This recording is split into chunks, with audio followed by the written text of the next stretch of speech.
Your dad signed you away. Those 6 words at my door on the night of my 17th birthday destroyed every illusion I held about my family. I always knew I was the invisible child in our 6-bedroom mansion, but I never imagined my father had secretly legally disowned me 3 months ago. He thought a signature could erase me, but instead, he handed me the key to burn down the empire he spent a lifetime building. My name is Brianna Tucker. If you live anywhere near the Pacific Northwest, you probably know my last name. It is plastered on the glass facades of skyscrapers in downtown Portland and etched in silver on the business cards of the most aggressive venture capitalists in the state. My father is Daniel Tucker, the CEO of Tucker Vertex Holdings, a man the business journals call a visionary and a titan of industry. To the world, he is the man who can turn a failing startup into a billion-dollar unicorn with a single handshake. To me, he is just the man who forgets I exist in the 6-bedroom mansion he built to store his ego. I woke up on the morning of my 17th birthday to the sound of rain hammering against the window pane. That was standard for Oregon in late autumn, a relentless gray drizzle that seemed to wash the color out of everything. But what was not standard, or at least what I desperately hoped would not be standard, was the silence inside the house. I lay in bed for 20 minutes, staring at the ceiling. Usually, even on a Tuesday, there are sounds, the clatter of the housekeeper, Mrs. Higgins, unloading the dishwasher, the aggressive whir of the espresso machine downstairs as my stepmother, Melanie, makes her 3rd cappuccino, the heavy, confident footsteps of my father pacing the hardwood floor while he takes calls from Tokyo or London. Today, however, the house was a tomb. I sat up and pulled the duvet off, swinging my legs over the side of the bed. The floor was cold. I checked my phone on the nightstand. No notifications, no texts, no missed calls, just the date glowing on the lock screen. October 14th. "Happy birthday to me," I whispered to the empty room. I tried to tell myself that the silence was a good thing. Maybe they were downstairs setting up a surprise. It was a foolish hope, the kind of pathetic optimism that usually gets beaten out of you by the time you hit middle school, but I held on to it anyway. 17 was a big year. It was the year you started looking at colleges seriously. It was the cusp of adulthood. Surely, even Daniel Tucker, a man who treated fatherhood like a low-yield bond investment, would acknowledge that. I dressed quickly, putting on a thick sweater and jeans, and walked out into the hallway. The house was immaculate. It always was. It looked less like a home and more like a staging area for a real estate magazine. White walls, abstract art that cost more than a luxury sedan, and absolutely no clutter. I walked toward the stairs, my socks sliding silently on the polished wood. I paused at the top of the landing and listened. Nothing. No smell of bacon, no scent of brewing coffee, just the smell of lemon polish and rain. I descended the stairs, my hand trailing on the banister. When I reached the kitchen, the reality hit me with the force of a physical blow. The room was empty. The pristine marble island was bare, save for a single sheet of notepad paper resting in the center. I walked over to it. I recognized the handwriting immediately. It was sharp, angular, and rushed. It belonged to Brielle, my older half-sister. She was only 2 years older than me, but she acted as if she were a generation apart, a queen looking down at a peasant. I picked up the note. "Do not show up," it read. "We are at the Crown Summit Hotel celebrating Dad's merger deal. Do not embarrass the family by coming. Stay home." There was no signature, but there didn't need to be. I put the paper down. I felt a stinging sensation behind my eyes, but I refused to let the tears fall. Not yet. I looked around the kitchen. They had left. They had all left. My father, Melanie, Brielle, and my stepbrother Logan. They had dressed up, gotten into the black SUVs, and driven to the Crown Summit, the most exclusive hotel in the city, to celebrate a business deal. On my birthday. It was not just that they forgot. Forgetting would have been painful, but human. This was active exclusion. This was a deliberate choice to leave the mistake at home so she would not ruin the aesthetic of the perfect power family. I opened the refrigerator. It was fully stocked, full of organic kale, expensive sparkling water, and chef-prepared meals in glass containers. I wasn't hungry. I turned away and walked out of the kitchen, wandering aimlessly into the main corridor. This hallway was what I called the Hall of Lies. It was lined with 24 framed photographs, professionally lit and beautifully composed. I walked past them slowly, studying them as if I were a stranger in a museum. There was a photo of the family skiing in Aspen: Daniel, Melanie, Brielle, and Logan, all wearing matching red gear, smiling with snow-capped peaks behind them. I was not in that photo. I had been left with a nanny because I had a cold, or so they said. There was a photo of Brielle's high school graduation. My father had his arm around her, looking prouder than I had ever seen him. There was a photo of Logan winning a tennis trophy. I walked the entire length of the hallway. I appeared in exactly 2 photographs. In one, I was 4 years old, standing in the far background of a barbecue, half obscured by a potted plant. In the other, a group shot from a Christmas party 3 years ago. I was standing on the far edge, and the frame actually cut off half of my shoulder. It was a gallery of a life that did not include me. I was a ghost haunting the edges of their success. My phone felt heavy in my pocket. I pulled it out again. Still nothing. I opened Instagram. Brielle had posted a story 20 minutes ago.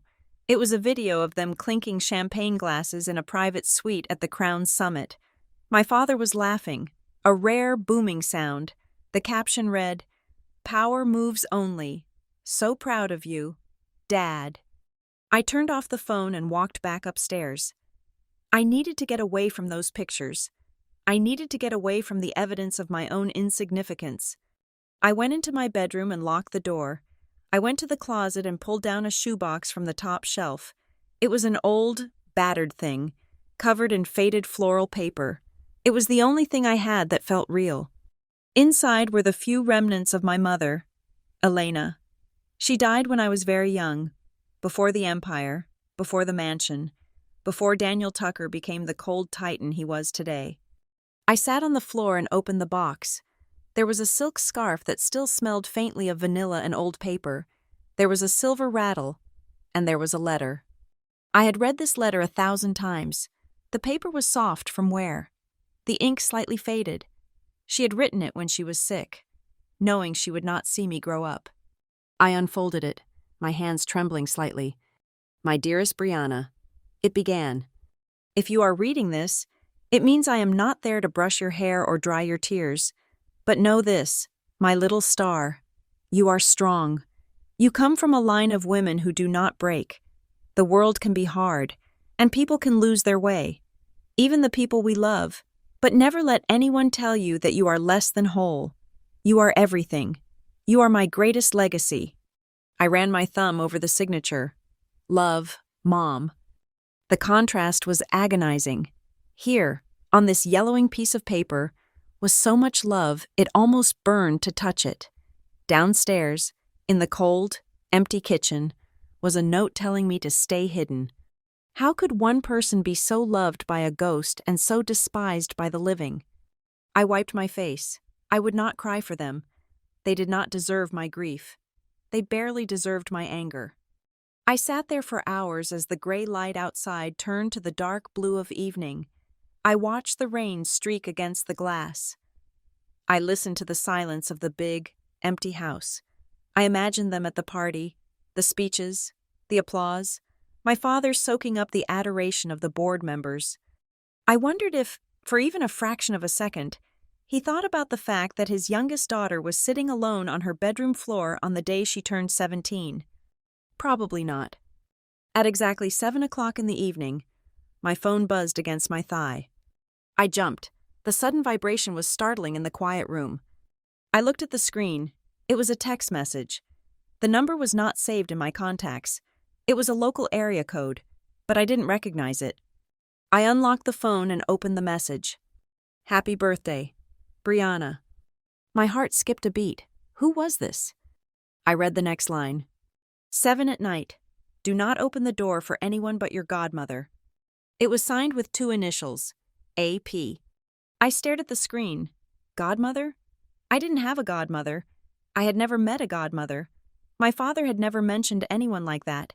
According to him, my mother had no family, no close friends, nobody who mattered. I stood up, gripping the phone. The timestamp on the message was 1 minute ago. Do not open the door for anyone but your godmother. A strange feeling washed over me. It wasn't fear, exactly. It was something sharper, anticipation. The air in the room seemed to shift. The heavy silence suddenly charged with electricity. Who was a P? And why did she know it was my birthday when my own father didn't? I walked to the window and looked down at the driveway. The rain was coming down harder now, blurring the streetlights into hazy orange orbs. The long, winding driveway was empty. The iron gates at the front of the property were closed. Then, I saw headlights. A single car was moving slowly up the drive. It wasn't one of the black SUVs my father favored. It was a sedan, older, sensible. It pulled up to the front steps and stopped. The headlights cut through the rain, illuminating the wet pavement. I held my breath. The driver's door opened. An umbrella popped out, followed by a figure. I couldn't make out the face from the second floor, but I could tell it was a woman. She moved with purpose, walking straight toward the massive oak front doors. My phone buzzed again. Same number. I am at the door. Let me in. Brianna, it is time you knew the truth. I looked from the phone to the figure down below. My heart was hammering against my ribs like a trapped bird. Every instinct I had been taught by my father said to hide, to call security, to follow the rules. Don't embarrass the family. Don't let strangers in. But the family wasn't here. The family was at the Crown Summit, toasting to their millions. I looked back at the open shoebox on the floor, at my mother's letter. You come from a line of women who do not break. I shoved the phone into my pocket and grabbed the letter, tucking it into my jeans. I left the room and ran down the stairs. The house felt different now. The silence wasn't empty anymore. It was waiting. I reached the foyer. The doorbell rang, a solid, demanding sound. I hesitated with my hand on the cold brass handle. This was it. I didn't know what was on the other side of this door, but I knew that once I opened it, the silence of the last 17 years would be broken forever. I turned the lock. I pulled the heavy door open. The wind and rain swirled in, cold and sharp. Standing on the porch, shaking out a wet umbrella, was a woman I had never seen before. She looked to be in her 50s, with silver hair cut in a sharp bob and a trench coat that looked like it had seen better days. But her eyes were striking. They were dark, fierce, and incredibly intelligent. She looked up at me. She didn't smile. She didn't offer a polite greeting. She looked at me with a mixture of profound sadness and steely determination. "Brianna," she said. Her voice was raspy, like she had spent a lifetime shouting to be heard. "Who are you?" I asked, my voice trembling slightly. She stepped forward, not aggressively, but with an authority that made me step back. She crossed the threshold, bringing the smell of rain and ozone into the sterile foyer. "I am Adele Price," she said, "and we do not have much time. To understand why I opened the door to a stranger, you have to understand what happened 3 hours before she arrived. You have to understand the silence that had been suffocating me all day, and how it eventually drove me to the one place in the house I was strictly forbidden to enter. My father's home office.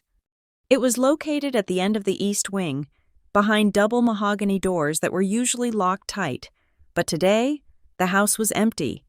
The staff had been given the day off for the gala, and my family was miles away at the Crown Summit Hotel.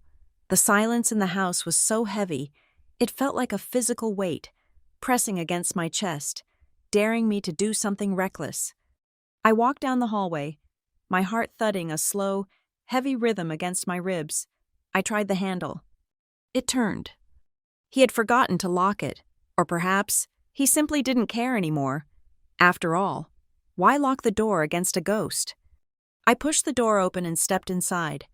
The air in the room was stale and cold, smelling of expensive leather and old money. It was a space designed to intimidate. The walls were lined with books that looked like they had never been opened, and the furniture was dark, imposing, and utterly devoid of warmth. I walked around the perimeter. my fingers trailing over the spines of the books. I didn't know what I was looking for.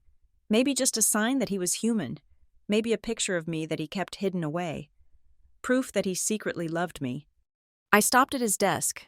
It was a massive slab of black oak, completely bare except for a sleek laptop and a single, thick manila envelope. That was strange. My father was a man of organized chaos. His desk was usually a battlefield of contracts, ledgers, and blueprints. To see it this clean was unnerving. It looked like a stage set. I reached out and touched the envelope. It was heavy. The return address in the top corner was embossed in gold ink. Langford and Myers, LLP. His personal lawyers. I knew I shouldn't open it. I knew that if he walked in right now, the consequences would be severe. But the house was silent, and the envelope was sitting there, almost like an invitation. I lifted the flap. It wasn't sealed. I slid the documents out. The paper was thick, creamy, and textured. At the very top, in bold, capitalized letters, were the words, "Voluntary termination of parental rights." My breath hitched in my throat. I stared at the words, but they didn't make sense. It was like reading a foreign language. I scanned down the page, my eyes darting frantically.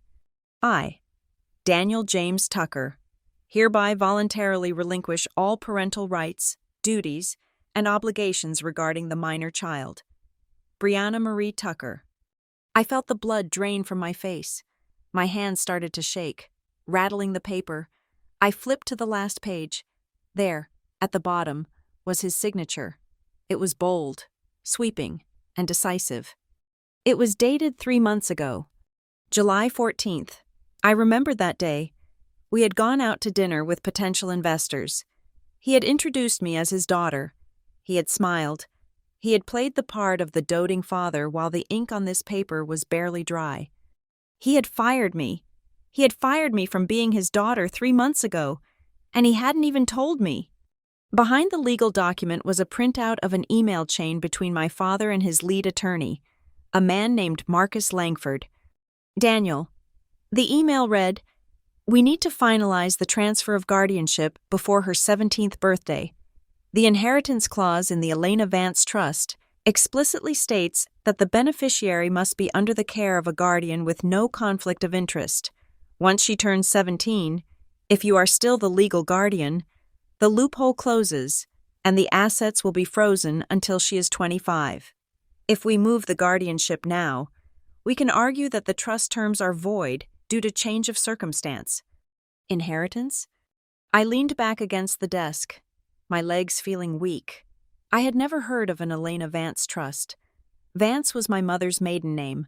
My father had always told me she died with nothing, that he had built everything from scratch, that he had saved us from poverty.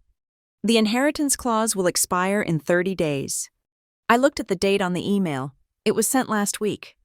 My mind was racing, spinning out of control. I put the papers down and started opening the drawers of his desk. I needed to know more. I needed to know what else he was hiding. The top drawer was full of pens and stationery. The second drawer held checkbooks. I pulled open the bottom drawer. It was deep, filled with hanging files. I riffled through them. Tax returns, property deeds, investments. Then, my fingers brushed against something hard at the very back of the drawer. It was a framed photograph, lying face down. I pulled it out. It was a silver frame, tarnished with age. I turned it over. It was a picture of my mother. She was younger than I had ever seen her, maybe in her early 20s. She was standing in front of a small brick building with a sign that read, "North Point Advisory Group." She was laughing, her head thrown back, her hair catching the sunlight. She looked radiant. She looked alive. But she wasn't alone. Standing next to her, with an arm draped casually over my mother's shoulders, was another woman. She had dark hair, a sharp, intelligent face, and a look of fierce determination. They looked like partners, like a team. I squinted at the sign in the background. North Point Advisory Group. The logo next to the name, a stylized mountain peak, was identical to the logo of Tucker Vertex Holdings, my father's company. The realization hit me so hard I actually gasped. My father hadn't founded the company. My mother did. He had always told the story of how he started Tucker Vertex in a garage, how he built it brick by brick. But here was the proof. North Point was the precursor. The logo was hers. The company was hers. I looked at the woman next to her. I didn't know her name, but I could see the connection. They were the founders. My father wasn't the visionary. He was the usurper. I looked back at the email on the desk. Elena Vance Trust. It wasn't just about money. It was about erasure. He wasn't just trying to get rid of me. He was trying to bury the last piece of evidence that proved he didn't build his empire alone. As long as I was around, as long as I carried her name and her blood, I was a reminder of the truth he wanted to hide. The coldness, the exclusion, the missing photos in the hallway. It wasn't just that he didn't like me. It was strategic. He was methodically scrubbing my mother and me out of existence to secure his legacy. I heard the grandfather clock in the hallway chime the half hour, 4:30 in the afternoon. I carefully placed the photo back in the drawer, exactly where I found it. I put the papers back in the envelope and aligned it on the desk, ensuring it looked untouched. I walked out of the office and closed the door. My hands were still trembling, but the feeling in my chest had changed. The crushing sadness of the morning was gone. In its place was something hot and sharp. I went back to my room and waited. I sat on the floor with my mother's shoebox, but this time, I wasn't looking for comfort. I was looking for ammunition. When the text message came at 7 o'clock, telling me to open the door for my godmother, I didn't feel confused. I felt like a soldier receiving marching orders. And when I opened the door and saw the woman standing there, the silver-haired woman with the fierce eyes and the trench coat, I recognized her immediately, not from memory, but from the secret photo in the bottom drawer. She was the woman who had stood beside my mother. She was the other half of the history my father had tried to delete. "I am Adele Price," she had said. And as I looked at her, I realized that for the first time in my life, I wasn't just Brianna the unwanted daughter, I was Brianna the heir, and the war had just begun. Adele Price did not wait for an invitation. She stepped into the foyer, shaking the rain from her trench coat with a sharp, practiced motion that sent droplets flying onto the pristine marble floor. My father would have fired a housekeeper for less, but this woman moved with an air of ownership that made the very architecture of the house seem to shrink around her. She looked at me, really looked at me, in a way no one had in years. It wasn't the dismissive glance of my stepmother or the disappointed glare of my father. It was a surgical assessment. She was looking for cracks, and she was looking for steel. "We need to talk," she said, her voice dropping to a lower, more serious register. "And not in this hallway where the echoes carry." I led her into the formal living room, a space that felt more like a museum exhibit than a place where humans actually lived. We sat on the white velvet sofas that I was usually terrified to touch. Adele didn't seem to care. She sat down, reached into her large leather bag, and pulled out a thick folder. "You found the papers in his office, didn't you?" she asked. It wasn't a question. It was a statement of fact. I nodded, feeling a lump form in my throat. "I saw them. Voluntary termination. He signed me away." "He did," Adele said, her eyes darkening. "He signed the final affidavit 3 months ago, but he has been sitting on it, waiting for the right moment to file it with the state. He filed it this morning. Happy birthday, Brianna." The sarcasm in her voice was not directed at me, but the sting was still there. "Why?" I asked, the word cracking in the middle. "I know he hates me. I know I'm an embarrassment, but to legally disown me? Why go that far?" Adele slid the folder across the coffee table toward me. "Because Daniel Tucker is a man who loves money more than he loves his own blood, and he is a man who is terrified of losing control." I opened the folder. Inside was a court order, stamped with today's date and a seal that looked official and intimidating. "Read the second paragraph," Adele commanded. My eyes scanned the dense legal text. "Pursuant to the petition for guardianship, filed by Adele Marie Price, and noting the voluntary relinquishment of rights by Daniel James Tucker, the court hereby grants full legal guardianship of the minor, Brianna Marie Tucker, to Adele Marie Price, effective immediately as of 4 o'clock this afternoon. I looked up at her, my mind reeling. You?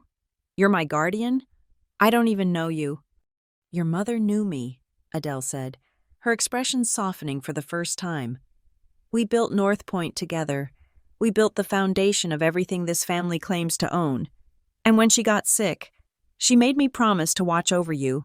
But Daniel is a very effective gatekeeper. He threatened to destroy me if I came near you. He used every lawyer and every connection he had to keep me out. He erased me from the company history, and he erased me from your life. She leaned forward, her elbows resting on her knees. But today, he made a mistake, a catastrophic, arrogant mistake. I don't understand, I said. He signed me away. He got what he wanted. How is that a mistake? Adele smiled, but it was a cold, dangerous smile. Because Daniel thinks he is the king of the world, but he forgot who built the castle. Your grandfather, Elena's father, was the one who put up the initial capital for the company, and when he died, he left a very specific will, a will that Daniel has spent 17 years trying to bury. She tapped the table with a manicured fingernail. The will states that upon the 17th birthday of Elena's child, 51% of the voting shares of the company, what is now Tucker Vertex Holdings, will transfer to that child. The room went silent. I could hear the rain lashing against the windows, but it sounded distant, like white noise. 51%? I whispered. 51%, Adele confirmed. Controlling interest, you own the company, Brianna, or rather, you should. But why did he disown me then? I asked, trying to wrap my head around the twisted logic. If I inherit the company today, why would he cut ties? Because of the catch, Adele said. Your grandfather was a smart man. He didn't trust Daniel even back then. He added a stipulation. The shares only transfer if the heir is under the care of a guardian with, and I quote, no financial conflict of interest regarding the company assets. If your guardian is the CEO, that is a conflict. If your guardian is someone benefiting from the company, that is a conflict. If the condition isn't met by your 17th birthday, the shares go into a blind trust controlled by the board of directors until you turn 25. And guess who controls the board? Daniel. I sat back, the air leaving my lungs. So he disowned me. So he wouldn't be my guardian anymore? Exactly, Adele said. He thought if he signed away his rights, you would be left without a legal guardian for a few days, or he could appoint a state ward, or imply you were incapacitated. He thought he was creating a void. If there is no qualified guardian at the stroke of midnight on your birthday, the clause fails. He keeps control for another 8 years. That is why he sent you that text. That is why he hid you away. He needed today to pass without anyone noticing you. She gestured to the court order in front of me. But he didn't count on me watching the court filings like a hawk. The moment his lawyers filed that termination of rights this morning, I filed for guardianship. I had the paperwork ready for 10 years. Brianna, I walked into Judge Harrison's chambers with your mother's sworn affidavit and proof of my relationship to you, because your father relinquished his rights. He had no standing to object. At 4 o'clock this afternoon, I became your legal guardian. And unlike your father, I have zero financial stake in Tucker Vertex. I have no conflict of interest. She looked at me with intense satisfaction. By signing you away, he didn't block the inheritance. He unlocked it. He handed you the empire on a silver platter, and he doesn't even know it yet. I looked down at my hands. They looked the same as they had this morning. Small, pale, shaking slightly, but apparently, these hands now held the fate of a billion-dollar conglomerate. He's going to kill me, I whispered. The fear was a reflex, conditioned by years of walking on eggshells. He can't touch you, Adele said firmly. Not anymore. Legally. You are my daughter now. And financially, you are his boss. She stood up and walked over to the fireplace, looking up at the portrait of my father that hung above the mantel. It was a massive oil painting, commissioned last year. He looked regal, untouchable. He spent over a decade erasing your mother, Adele said, her back to me. He took her ideas, her capital, her legacy, and he slapped his name on it. He treated you like a piece of furniture because every time he looked at you, he saw the liability that could take it all away. He didn't just neglect you, Brianna. He contained you. She turned around. But the containment breaches tonight. Tonight? I asked. The gala? Adele said. The 20th anniversary celebration at the Crown Summit. He is going to announce a massive new merger tonight. He is going to stand on that stage and tell the world that Tucker Vertex is his creation, his life's work. He thinks you are sitting here in the dark, crying over a missed birthday cake. She checked her watch. It was a simple, leather-banded timepiece, practical and unpretentious. It is 7:15. The speeches start at 8:30. That gives us an hour and 15 minutes to get you ready. Ready for what? I stood up, panic fluttering in my chest. I can't go there. Brielle said. Forget what Brielle said, Adele snapped. Brielle is a pawn. You are the queen. We are going to that hotel. We are going to walk into that ballroom, and we are going to serve Daniel the legal notice that he has been terminated as the executor of the trust, and that the majority shareholder has arrived to claim her seat. She looked at my jeans and oversized sweater with a critical eye. But not in that. You need to look like the owner. You need to look like Elena's daughter. I don't have anything, I stammered. My stepmother buys all my clothes. It's all beige and gray. Nothing formal. Adele smiled again. But this time, there was warmth in it. Real warmth. I know. That is why I brought this. She walked back to the foyer and returned with a garment bag I hadn't noticed before. She unzipped it. Inside was a dress of deep, midnight blue silk. It wasn't flashy. It was elegant, timeless, and devastatingly beautiful. Your mother bought this, Adele said softly. A month before she passed, she said, save this for when she is ready to face the world. I have kept it in a cedar chest for 13 years. I reached out and touched the fabric. It was cool and smooth like water. Put it on, Adele said. Your father signed a piece of paper to make you disappear. Tonight, we are going to make sure he never overlooks you again. I took the dress. My fear was still there. A cold knot in my stomach. But mixed with it was something else. A burning curiosity. I wanted to see his face. I wanted to see the look in his eyes when he realized that the daughter he threw away had come back to take the one thing he actually loved. Okay, I said. I'll do it. Adele nodded. Good. Go change. We have an empire to topple. While I held the blue silk dress against my chest, feeling its cool weight, Adele reached back into her bag. This time, she didn't pull out a court order. She pulled out a document that looked far older. The edges were yellowed, and the paper had that specific, heavy texture of legal stationery from a different era. This, Adele said, placing it gently on the coffee table, is the original last will and testament of your grandfather, Arthur Vance. I sat down, placing the dress next to me. The room felt smaller now, intimate and charged with a history I had never been allowed to know. I thought Grandpa Arthur died broke, I said. That is what Dad always said. He said he had to pay for the funeral because there was nothing left. Daniel says a lot of things, Adele replied, her voice tight with suppressed anger. Arthur Vance was not broke. He was the silent capital behind North Point. He put up the first $2 million to get the firm off the ground. And when he died, he knew exactly who Daniel was.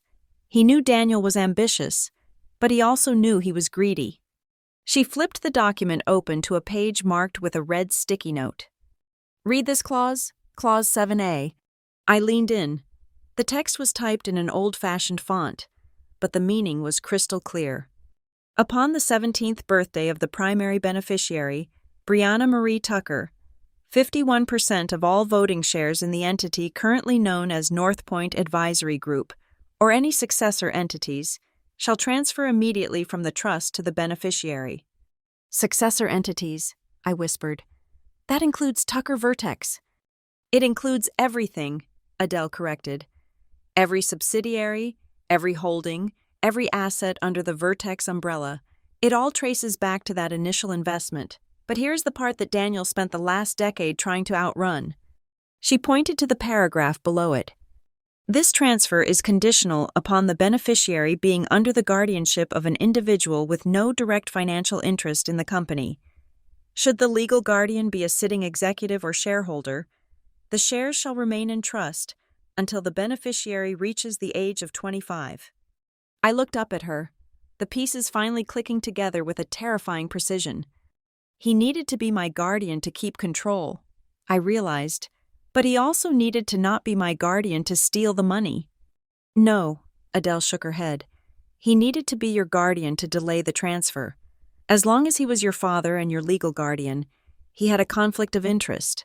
That meant the shares stayed in the trust. He controlled the trust. He could vote the shares. He could spend the dividends. He was safe until you turned 25. But he got greedy. She reached into her pocket and pulled out a small, silver USB drive. It was attached to a keychain with a tiny dried flower preserved in resin. Your mother gave me this 3 days before she died, Adele said, her voice trembling slightly. Elena found out. She found out that Daniel wasn't just managing the trust. He was draining it. He was moving capital out of the Vance accounts and into offshore shell companies under his own name. He was stealing your inheritance to build his personal fortune. I stared at the small silver device. It looked so innocent, so mundane. She wanted to go to the police, Adele continued, but she was so sick. Brianna, she could barely stand. She was afraid that if she accused him while she was dying, he would bury the evidence and bury you in the system, so she gave it to me. She told me to wait. Wait for what? I asked. Why didn't you show this to anyone sooner? Why did you leave me there with him for so long? The question came out sharper than I intended, fueled by years of loneliness. Adele looked me in the eye, and I saw the pain there. Because of the will. If I had exposed him when you were 10 or 12, he would have fought me. He would have used the company lawyers to destroy us. He would have drained the trust dry in legal fees.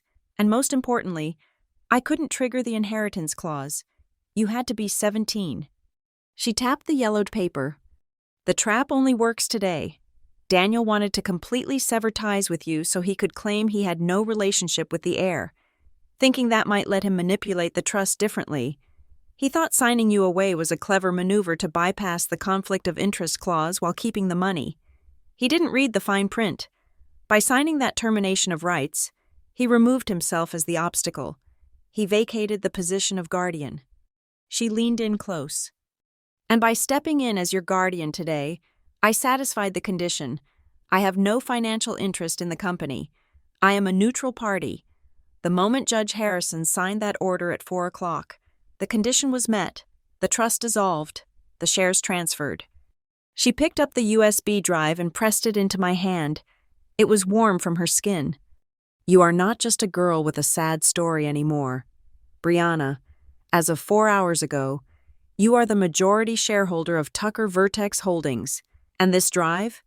This is the proof that the CEO has been embezzling from the majority shareholder for 15 years. I closed my fingers around the drive. It felt heavy, like holding a grenade with the pin pulled.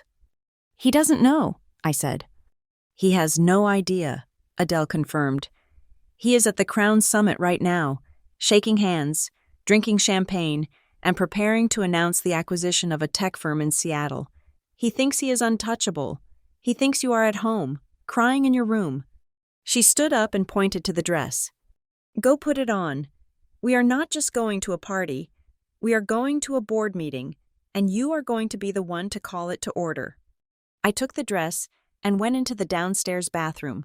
My hands were shaking so badly I could barely undo the buttons of my jeans. I stripped off the oversized gray sweater that made me look like part of the upholstery. I looked at myself in the mirror. I looked pale, tired, and young. Then, I stepped into the silk. The dress fit as if it had been stitched onto my skin. It was a deep, shimmering midnight blue that made my eyes look brighter, sharper. It had a high neck, but a low back, elegant and severe. It wasn't a dress for a child. It was a dress for a woman who had business to handle. I zipped it up, I smoothed the fabric over my hips. I looked in the mirror again, and for a second, I didn't recognize the person staring back. The girl who hid in her room was gone. The girl who, desperate for a scrap of affection from a father who hated her, was gone. In her place stood someone else. Someone who looked like Elena Vance. I walked out of the bathroom. Adele was waiting by the front door. She had her phone in her hand, and she was typing furiously. When she heard my footsteps, she looked up. Her breath caught in her throat. She lowered the phone slowly. "My God," she whispered. "You look just like her." "Good," I said. My voice was steady now. The fear was still there, but it was sitting behind a wall of cold resolve. "Because he needs to see her tonight." Adele nodded. She opened the front door. The rain had stopped, leaving the air crisp and cold. The driveway was dark, but the lights of the city glowed in the distance. "I have a car waiting," Adele said, "and I have called Julian Hart." "Who is Julian Hart?" "He was your mother's personal attorney, the only one Daniel couldn't buy. He has been waiting for my call for 17 years. He will meet us at the hotel entrance." I stepped out onto the porch. I looked back at the house one last time. It loomed behind me, massive and silent, a monument to a lie. I realized I would probably never sleep here again, and I didn't care. "Let's go," I said.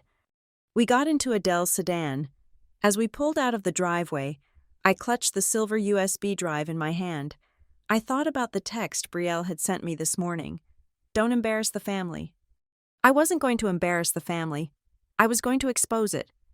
The drive to the Crown summit took 30 minutes. I watched the city pass by in a blur of neon and headlights. My phone buzzed in my purse, but I ignored it. I didn't need to look at social media to know what was happening. I knew my father was probably on his third scotch, charming the investors, feeling the high of absolute power. He had spent my entire life making me feel small so he could feel big. He had signed a piece of paper today, thinking it was the final shovel of dirt on my grave. He didn't know he had just dug his own. The car slowed down as we approached the hotel. The valet area was crowded with Bentleys and Rolls-Royces.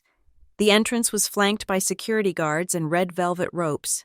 It was a fortress of wealth. Adele stopped the car. She turned to me. "Are you ready?" she asked. I took a deep breath. I touched the necklace I was wearing, a simple silver chain that had been in the shoebox. "No," I said honestly, "but I'm going in anyway." Adele smiled. "That is exactly what your mother would have said." We stepped out of the car. The air was cold, but the adrenaline in my veins made me feel like I was burning. I smoothed down the blue silk dress. I lifted my chin. And for the first time in 17 years, I walked toward the light instead of hiding in the shadows. The grand ballroom of the Crown Summit Hotel was designed to make people feel small. It was a cavernous space with vaulted ceilings, dripping with crystal chandeliers that cast a golden, honeyed light over the crowd. The air smelled of expensive perfume, roast beef, and the metallic tang of chilled champagne. A string quartet was playing in the corner, a polite, classical rendition of a pop song that I vaguely recognized, but the music was barely audible over the roar of 300 wealthy people congratulating each other on being wealthy. I stood at the top of the carpeted staircase that led down into the pit of the gala. My hand gripping the brass railing so hard, my knuckles turned white. From this vantage point, I could see everything. I could see the round tables draped in heavy white linen. I could see the waiters moving like synchronized swimmers in their black vests. And in the center of the room, near the stage, I saw them. The Tucker family. My father, Daniel, was holding court. He was wearing a tuxedo that fit him perfectly, a glass of scotch in one hand, his head thrown back in a laugh that I knew was practiced. Beside him stood Melanie, my stepmother, shimmering in a silver gown that looked like liquid mercury. She was touching his arm, playing the role of the devoted wife, and flanking them were Brielle and Logan. Brielle was wearing a bright red dress that screamed for attention, and Logan looked like a younger, hungrier clone of my father. They looked perfect. They looked complete. They looked like a family that had never had a third child. For a moment, the old instinct kicked in. The instinct to shrink, the instinct to turn around, run back to the car, and hide in my room until I turned 18 and could disappear for real. My breath hitched in my chest. I felt like an imposter in the blue silk dress. I was just Brianna, the girl who wasn't allowed in the family photos. What was I doing here? I took a half step back, but a hand settled on my shoulder. It wasn't heavy, but it was firm. "Do not retreat," Adele whispered. Her voice was low, cutting through the ambient noise of the party. "Look at them. Brianna, they are actors on a stage. You are the only thing in this room that is real." "I can't," I whispered back, my voice trembling. "They look so strong." "They are not strong," Adele corrected me. "They are leveraged. There is a difference." She squeezed my shoulder. "Elena did not birth you to stand in the shadows while they drink wine bought with her money. Walk." I looked at Adele. Her jaw was set, her eyes burning with a cold, righteous fire. She believed in me, or at least, she believed in who I could be. I took a deep breath, filling my lungs with the scent of lilies and money. I thought of the letter in the shoebox. "You come from a line of women who do not break." I turned back to the stairs. I released the railing, and I began to descend. The layout of the ballroom was such that the staircase was the main focal point. Usually, it was used for grand entrances by the guests of honor. As I walked down, the clicking of my heels on the marble steps seemed to echo, cutting through the chatter. At first, only a few people noticed. A couple near the bottom of the stairs looked up, their conversation trailing off. I saw the woman nudge her husband. He looked up, squinting. Then, the ripple effect started. As I reached the floor level, the crowd began to part. It wasn't because they knew who I was, it was because they didn't.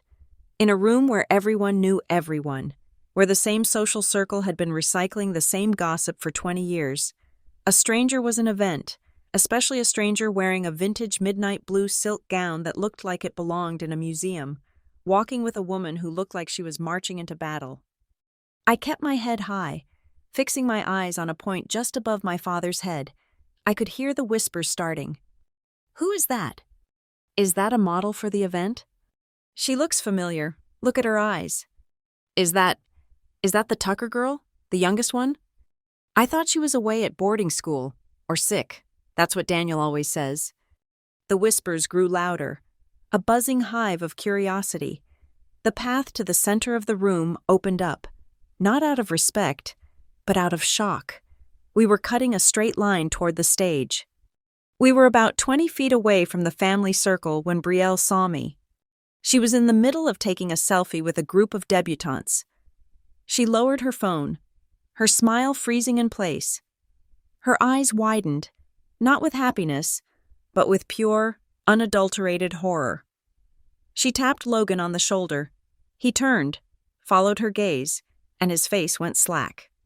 Brielle broke away from her group and stormed toward me. Her red dress swished aggressively around her legs. She blocked my path, planting herself firmly between me and our father. "What the hell are you doing here?" she hissed. Her voice was low, but venomous. Up close, I could see the heavy makeup masking the surprise on her face. "I left you a note. I told you to stay home." I stopped. Adele stopped beside me. "Hello? Brielle?" I said. My voice sounded strange to my own ears. Calm, detached. "It is a party. I thought I would come celebrate." "Celebrate?" Brielle let out a sharp, incredulous laugh. "You are embarrassing us. Look at you. You are wearing Mom's old dress? You look like a ghost. Get out, now, before Dad sees you and causes a scene." "I am not the one who is going to cause a scene," I said. "You are trash. Brianna," she spat, stepping closer, invading my personal space. "You have always been trash. Dad doesn't want you here. Nobody wants you here. Go back to your room where you belong." In the past, those words would have made me cry. They would have sent me running. But tonight, with the cool silk against my skin and the weight of the USB drive in my purse, her words felt hollow. They were the desperate snapping of a small dog. I looked her dead in the eye. You should really read the paperwork Dad is hiding in his desk. Brielle, I said quietly. She blinked. What? The paperwork, I repeated, my voice slightly louder, enough for the people nearby to hear. If you read it, you would know that this isn't Dad's company anymore, and you definitely aren't the heir. Brielle's face flushed a deep, ugly crimson. You are insane. Logan stepped up beside her. He was bigger than me, broader. He used his size to intimidate, looming over me. That is enough, Logan growled. He raised his hand and snapped his fingers at a large man in a black suit standing near the wall. Private security. Get her out of here. She is trespassing. The security guard moved forward, his face impassive. He reached out to grab my arm. I wouldn't touch her if I were you, Adele said. Her voice was like a whip crack. The guard hesitated, his hand hovering inches from my elbow. Adele reached into her bag and pulled out the court order. She didn't hand it to the guard. She held it up, displaying the stamped seal and the judge's signature. I am Adele Price, she announced, her voice projecting clearly. I am the court-appointed legal guardian of Brianna Tucker. This is a public venue, and my ward has every right to be here. Furthermore, as of 4 o'clock this afternoon, any attempt to physically remove her will be considered assault on the primary shareholder of this corporation. The guard stopped dead. He looked at Logan, then at the paper, then back at Logan. He was a hired muscle, but he wasn't stupid. He knew what a court seal looked like. He took a step back, crossing his hands behind his back. Do your job, Logan shouted, his composure cracking. Throw them out. I can't, sir, the guard muttered. It looks like a valid court order. The commotion had drawn attention. The music had stopped. The chatter had died down. A circle had formed around us. A man in a tuxedo stepped out of the crowd.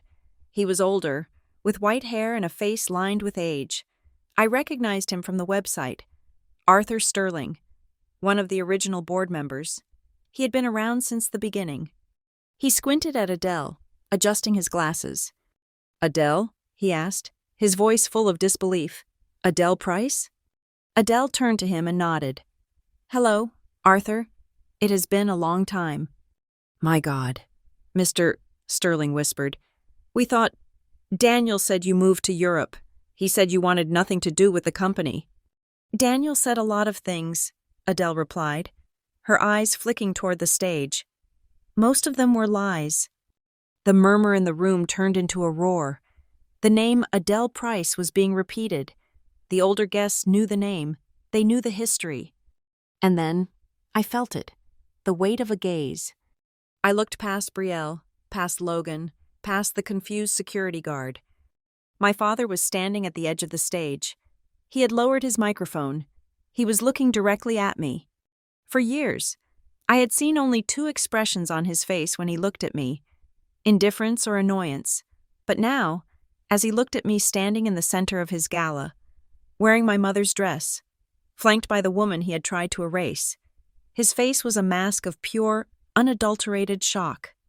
His face, usually tanned and flushed with confidence, had turned a sickly shade of gray. His mouth opened slightly, but no words came out. He looked like a man who had seen a ghost. And in a way, he had. I didn't look away. I held his gaze. I wanted him to see me. I wanted him to see that the daughter he had signed away like a bad asset had returned to collect the debt. I took a step forward, bypassing Brielle and Logan. The crowd parted further, giving me a clear path to the stage. Happy anniversary, Dad, I said. My voice wasn't loud, but in the silence of the ballroom, it carried like a gunshot. The silence that followed my greeting was not the respectful silence of an audience listening to a speech. It was the suffocating, heavy silence of a room holding its collective breath. My father stood on the raised platform, his hand frozen halfway to his tie. The confident, charming smile that had been plastered on his face only seconds ago was gone, replaced by a rictus of confusion and dawning panic. He recovered quickly, though you do not become a shark in the business world without knowing how to handle a sudden drop in blood pressure. He cleared his throat, the sound magnified by the speakers. Ladies and gentlemen, he said, his voice smooth but slightly higher pitched than usual. Please forgive the interruption. It seems we have a bit of a family situation, teenage theatrics, as I am sure many of you parents understand. He gestured to the security guards who were hovering at the edge of the stage, unsure of what to do. If we could just have a moment of privacy, he continued, smiling tightly at the crowd. There is no privacy in a public offering. Daniel, Adele said. She didn't shout, but she projected her voice with the training of a woman who had once commanded boardrooms. She walked up the stairs to the stage, her heels clicking rhythmically. I followed her. Every step felt like I was walking through water, heavy and slow, but I kept moving. My father stepped back from the podium, shielding the microphone with his hand. Adele, get her out of here, he hissed, his eyes bulging. You are ruining the deal. We will talk about this at the house. We don't have a house anymore. Daniel, Adele replied coldly, and you don't have a deal. She reached out and took the microphone from his hand. He was so stunned by her audacity that he let it go. Adele turned to the room. The feedback whined for a split second, making everyone wince, and then her voice boomed through the ballroom. For those of you who do not know me, my name is Adele Price. I co-founded the company you now call Tucker Vertex, and for those of you who are wondering who this young woman is, she gestured to me. I stepped up to the microphone. My hands were shaking, so I gripped the podium. I looked out at the sea of faces, faces of investors, partners, rivals, and the press. I saw the red lights of recording devices. I saw phones held high. My name is Brianna Tucker, I said. My voice was steady, surprising even me. I am Daniel Tucker's daughter, the one you never see in the pictures, the one who wasn't invited tonight. A murmur rippled through the crowd. Tonight is my 17th birthday, I continued. And for my present, my father gave me this. I held up the envelope from Langford and Myers. He signed a voluntary termination of parental rights, I said, pitching my voice to the back of the room. He legally disowned me 3 months ago and filed the paperwork this morning. He erased me from his family to protect his money. The gasp that went through the room was audible. It was a sharp, collective intake of air. In this world, you could be ruthless. You could be cutthroat. But family was supposed to be the one sacred prop you used to sell your image. To hear that a father had legally discarded his child was a breach of the social contract so violent it left them stunned. Daniel lunged forward, grabbing the side of the podium. He leaned into the mic, pressing his shoulder against mine to push me away. "She is unwell," he shouted, his composure shattering. "My daughter has struggled with severe mental health issues for years. She is off her medication. She is delusional. This is a breakdown.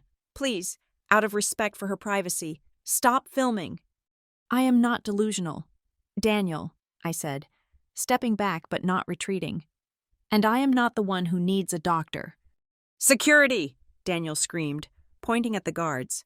"Remove them, now!" 2 guards started to move up the stairs, but Adele stepped in front of them. She didn't use physical force. She used paper. She pulled the copy of my grandfather's will from her bag. "Arthur!" she shouted, pointing at Arthur Sterling, who was standing near the front, looking pale. "Arthur Sterling, you are the longest-serving member of the board. Come up here." Arthur hesitated, looking between Daniel and Adele. "Don't you dare! Arthur," Daniel warned. "This is a farce." "If it is a farce, then you have nothing to fear," Adele challenged. "Come up here and read Clause 7A of Arthur Vance's last will and testament. Read it to the room. If I am lying, I will walk out of here and you can have me arrested for trespassing." The room turned to Arthur. The pressure was immense. He was a man of the old guard, a man who cared about rules. He looked at Daniel, saw the sweat beading on his forehead, and made his choice. He walked up the stairs. Adele handed him the document. "Read it," she commanded. "Loudly." Arthur adjusted his glasses. He took the microphone. The room was so quiet you could hear the hum of the air conditioning. "Upon the 17th birthday of the primary beneficiary, Brianna Marie Tucker," Arthur read, his voice wavering slightly. 51% of all voting shares in the entity shall transfer immediately from the trust to the beneficiary. He paused, looking up at Daniel with wide eyes. Continue, Adele said. This transfer is conditional, Arthur read, upon the beneficiary being under the guardianship of an individual with no direct financial interest in the company. Adele stepped up. And as of 4 o'clock this afternoon, per the order of Judge Harrison, I am that guardian. Daniel Tucker voluntarily vacated his position. The condition is met. The explosion of noise was instantaneous. It wasn't applause. It was chaos. Reporters were shouting questions.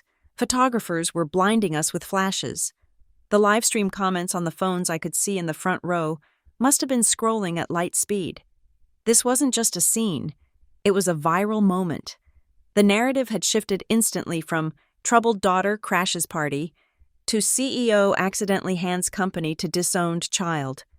Daniel looked like he had been punched in the gut. He staggered back, his face draining of all color. He looked at the board members seated at the VIP table near the stage. They weren't looking at him with sympathy. They were looking at their phones. They were checking stock prices. They were whispering furiously to each other. "This is a lie," Daniel roared, trying to grab the mic back from Arthur. But Arthur pulled away. "The will is invalid. There was an amendment." "There was no amendment, Daniel," Arthur said, his voice turning hard. "I was the executor of the original estate. I remember this clause. You told us the trust had been dissolved years ago. You told the board you owned those shares outright." "I do own them," Daniel screamed. "I built this. I earned it." "Actually," I said, stepping back to the mic, "you were just holding them for me." The devastating simplicity of that sentence seemed to suck the energy right out of him. At that moment, a man in a gray suit who had been standing to the left of the stage began to pack up his briefcase. It was Marcus Thorne, the CEO of the tech firm Daniel was supposed to acquire tonight. On the table next to him sat a ceremonial contract and a novelty oversized check representing the $15 million acquisition. Daniel saw him mooing. "Marcus, wait," Daniel pleaded, rushing over to him. "This is just a legal hiccup. We can still sign. The capital is there. The deal is solid." Marcus Thorne looked at Daniel. Then he looked at me. He looked at the will in Arthur's hand. "Daniel," Marcus said, his voice loud enough to be heard by the front rows, "I cannot sign a contract with a CEO who doesn't have the authorization of the majority shareholder. It looks like you don't have the votes anymore." He snapped his briefcase shut. "Call me when you figure out who actually owns this company." Marcus walked off the stage. The symbolism was brutal. The deal was dead. The $15 million was gone. And Daniel Tucker, the man who prided himself on control, was standing alone on a stage, surrounded by the wreckage of his own arrogance. I looked at Melanie and Brielle. They were still standing in the crowd. Melanie had her hand over her mouth, her face a mask of terror. She knew what this meant. The credit cards, the shopping trips, the social standing. It was all tied to Daniel's position, and Daniel's position was currently dissolving in real time on the internet. Brielle was staring at me. The hatred was still there, but beneath it was something new. Fear. She realized that the trash she had mocked in the kitchen this morning now held the deed to the house she slept in. The reporters were shouting now. "Mr. Tucker, is it true you disowned your daughter to avoid the inheritance tax?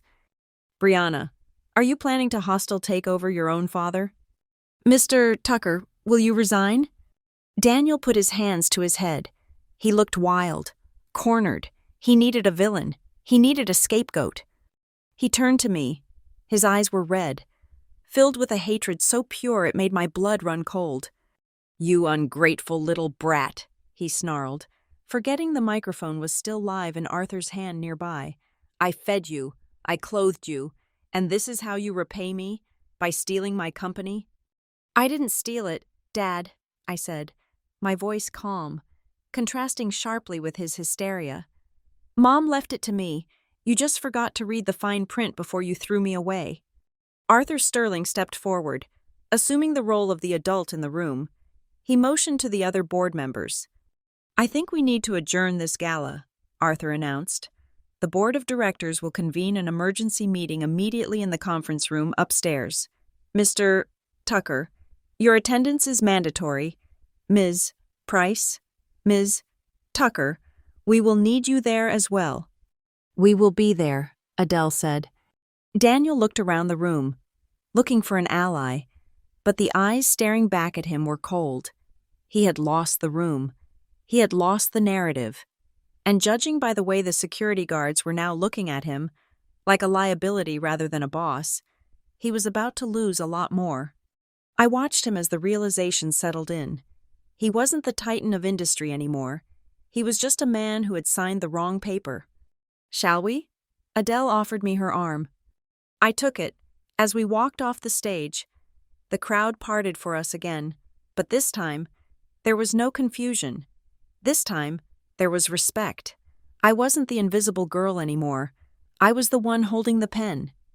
The emergency board meeting did not take place in the warm, golden light of the ballroom. It took place in the executive conference room on the 20th floor, a room of glass and steel that felt as cold as a morgue. The air conditioning hummed with a low, aggressive drone, and the city lights outside were just distant specks, irrelevant to the war happening around the mahogany table. There were 12 people in the room. 7 board members, including Arthur Sterling, sat on one side. My father, Melanie, Brielle, and Logan sat on the other. Adele and I stood at the head of the table. We hadn't been offered seats, and we didn't ask for them. My father had stopped shouting. He had entered a state of manic, terrifying calm. He was whispering furiously to Marcus Langford, his personal attorney, who was sweating through his expensive suit. "We need to bring this to order," Arthur Sterling said, rubbing his temples. "The allegations made downstairs are catastrophic. The stock is already down 4% in after-hours trading." "There are no allegations," Marcus Langford said. Standing up and buttoning his jacket, he didn't look at me. He looked only at the board members. "There is only a misunderstanding based on the erratic behavior of a troubled young woman." "Erratic?" Adele challenged, her voice razor-sharp. "She just cited corporate law better than you did. Marcus—" "Performance," Langford dismissed, waving a hand. "Rehearsed lines. Ladies and gentlemen of the board, we are looking at this all wrong. The transfer of shares is conditional upon the beneficiary being of sound mind and legal capacity. Brianna Tucker is neither." My stomach dropped. I knew they would fight, but I didn't expect them to use the nuclear option so quickly. Melanie stood up then. She had wiped her tears, but her eyes were red-rimmed.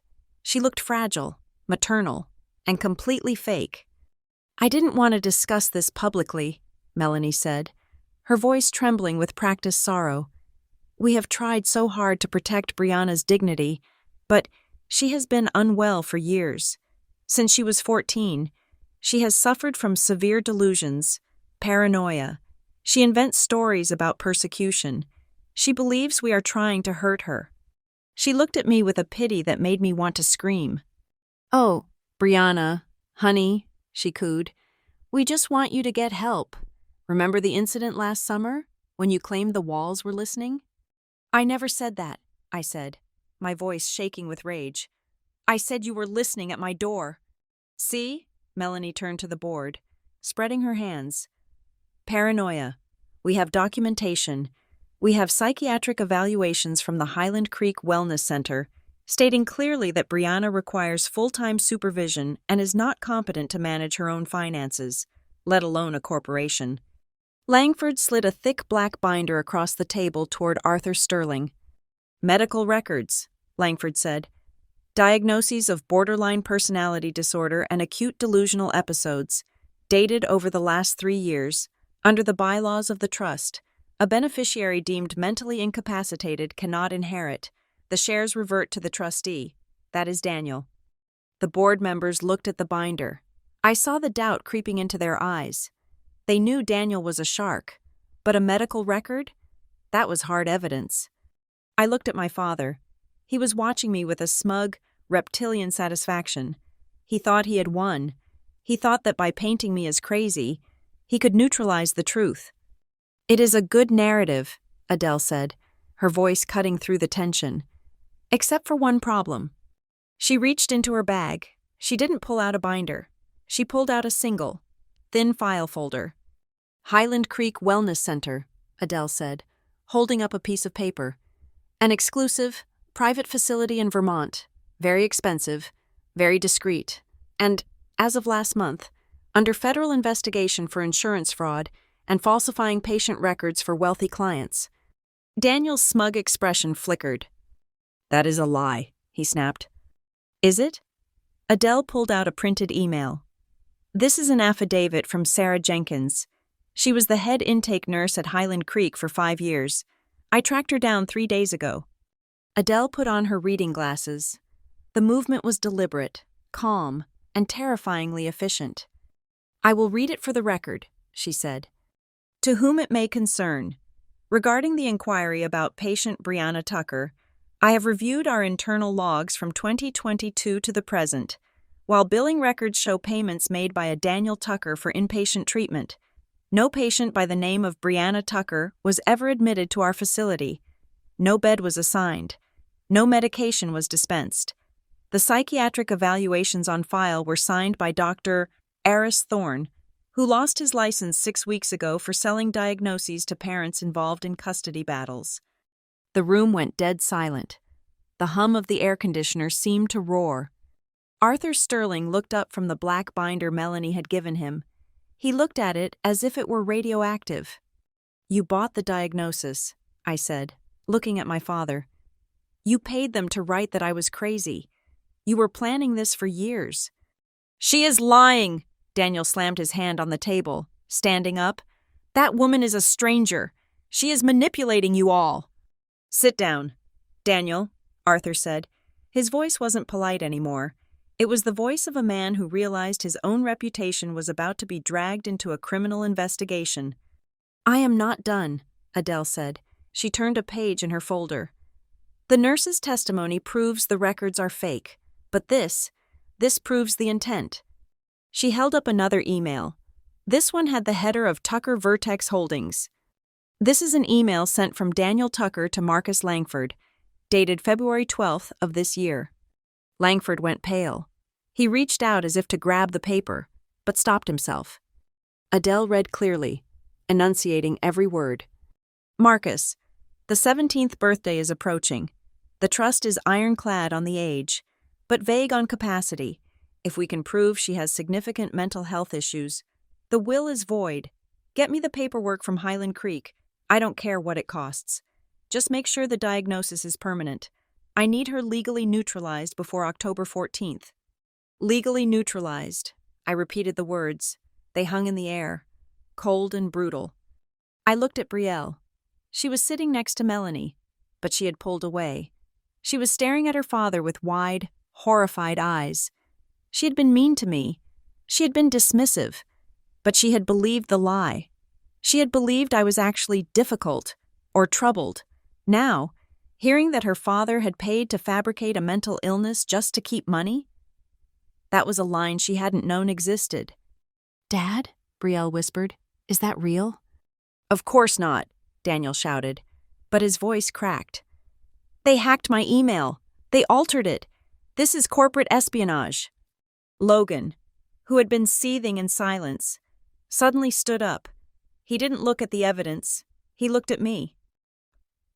"You are destroying this family," Logan yelled, his face purple with rage. "Who cares about the emails? Look at what you are doing. You are humiliating Dad in front of the board. You are tanking the stock. You are burning down the house because you didn't get enough attention." "I am burning down the house because it was built on a crime." "Logan!" I shouted back. It was the first time I had ever raised my voice at him. And it wasn't Dad's house to begin with. "It doesn't matter," Logan roared. "He is the CEO. He knows what he is doing. You are just a kid." "A kid who owns 51% of your future," I retorted. "Enough!" Arthur Sterling slammed a heavy glass water pitcher onto the table. Water splashed over the rim, soaking the expensive wood. The room quieted down, breathing heavily. A hand went up at the far end of the table. It was Mrs. Galloway, a board member known for her silence and her sharpness. She was an older woman with steel-gray hair and eyes that missed nothing. She looked at Daniel. She didn't look angry. She looked confused, which was somehow worse. "Daniel," she said softly, "I have a question." "Not now, Catherine," Daniel said, wiping sweat from his forehead with a trembling hand. "Yes, now," she insisted. "Let's assume for a moment that you are right. Let's assume Brianna is mentally unstable. Let's assume she is dangerous, paranoid, and incapable of self-care." She paused, letting the premise hang in the air. "If that is true," Mrs. de Galloway continued, "why did you sign a voluntary termination of parental rights this morning? Why did you legally abandon a severely mentally ill child to the care of a woman you claim is a stranger?" The logic trap snapped shut. If I was sane, he was a thief. If I was insane, he was a monster who abandoned a vulnerable child to save his money. There was no third option. There was no escape. Daniel opened his mouth, but nothing came out. He looked at Langford. Langford looked at the floor. He looked at Melanie. Melanie was sobbing into a handkerchief, no longer able to improvise. Daniel stammered. "It was a strategic—" "It was abandonment," Mrs. Galloway said coldly, "or it was fraud. Either way, Mr. Tucker, I do not see how you can remain chairman of this board." Arthur Sterling stood up. He looked tired. He looked at the clock on the wall. It was nearly midnight. "We cannot resolve this tonight," Arthur said. "The legal implications are too complex. We need to verify the authenticity of these emails and the court documents." He looked at me, and for the first time, there was a flicker of deference in his eyes. "We will reconvene tomorrow morning at 9 o'clock sharp. In the meantime, all executive powers are suspended. No assets are to be moved. No contracts are to be signed. And Mr. Tucker—" Arthur looked at my father with profound disappointment. "Your access to the company accounts is frozen until this inquiry is complete." "You can't do that," Daniel gasped. "I am the CEO." "Not right now," Arthur said. "Right now, you are a liability." Arthur gathered his papers and walked out. The other board members followed him, filing past my father like he was already a ghost. Mrs. Galloway stopped in front of me on her way out. She looked me up and down, taking in the blue silk dress and the defiant set of my jaw. "Your mother was a brilliant woman," she said. "I see she didn't leave her company to a stranger after all." She walked out. The room emptied until it was just the family. Daniel slumped into his chair, burying his face in his hands. Melanie was still crying. Logan was pacing, muttering curses. Brielle stood up slowly. She looked at her father. Then she looked at me. She looked like she wanted to say something, but the words were stuck. She shook her head, grabbed her purse, and walked out of the room without waiting for them. "We are leaving," Adele said to me. "We have a meeting to prepare for." I looked at my father one last time. He didn't look up. He looked small. The giant shadow he had cast over my life for 17 years had finally vanished, dissolved by the harsh light of the truth. "Good night, Dad," I said. I turned and walked out of the conference room, leaving him alone in the cold, glass box he had built for himself. The headquarters of Tucker Vertex Holdings was a 50-story glass needle piercing the gray morning sky of Portland. I had driven past this building 1,000 times. I had seen it in magazines, on the news, and in the background of my father's video calls, but I had never been allowed inside. To Daniel Tucker, the office was a sanctuary for serious people, not a place for the daughter he was trying to hide. Walking through the revolving doors at 8:45 in the morning felt surreal. The lobby was cavernous, echoing with the footsteps of employees rushing to the elevators. Security had been alerted. As soon as Adele and I approached the desk, the head of security, a man who had previously taken orders only from my father, stepped out. He didn't ask for ID. He simply swiped his badge and held the gate open. "The board is waiting on the 45th floor. Ms. Tucker, he said. He called me Ms. Tucker, not Brianna, not Daniel's daughter. It was a small shift, but it felt seismic. We took the private elevator up.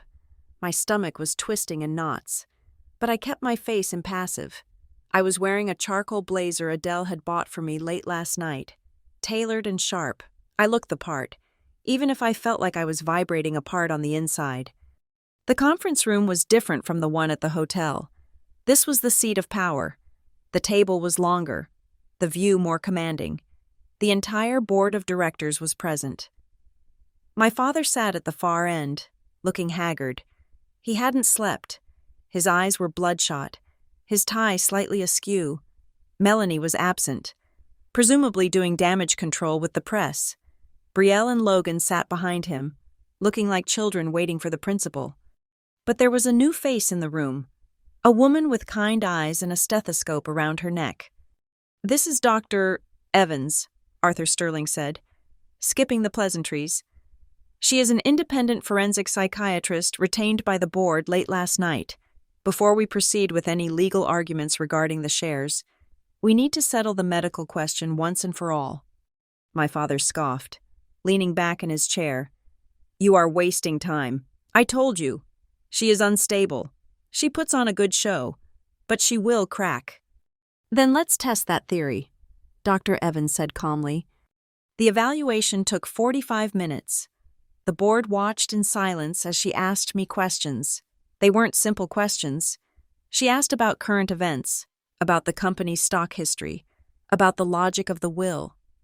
She tested my memory, my emotional regulation, and my reasoning. I answered every question. I didn't stutter. I didn't get defensive. I simply told the truth. At the end of it, Dr.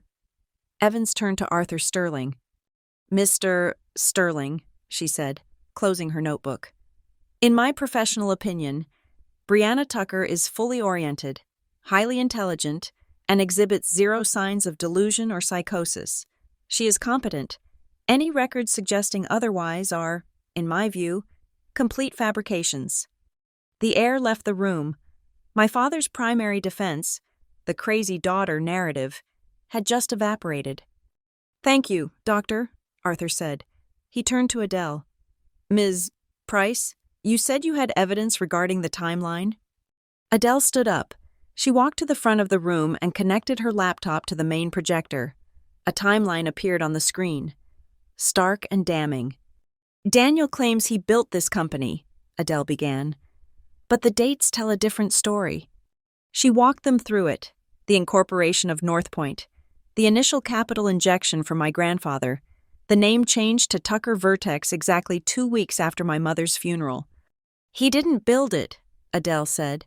"He rebranded it, and for 17 years, he has been terrified that you would find out." "This is ancient history," Daniel shouted, slamming his hand on the table. "I have run this company for 2 decades. I made it profitable. Who cares whose name was on the charter 20 years ago?" "We care," Mrs. Galloway said icily, "because it speaks to character, and it speaks to ownership." "You want to talk about character?" Adele asked. Her voice dropped, becoming deadly serious. "Let's talk about character." She reached into her pocket and pulled out the silver USB drive, the one my mother had given her on her deathbed. "Daniel has spent years telling this board, and his family, that he acted in Brianna's best interest, that he loved her, but she was too difficult to manage, that he only moved the assets to protect her." Adele plugged the USB drive into the laptop. A file icon appeared on the huge screen.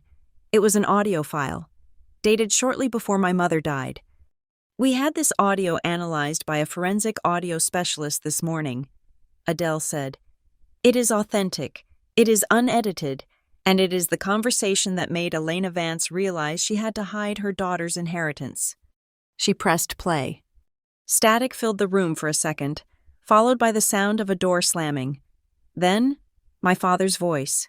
It was younger, sharper, but unmistakably him.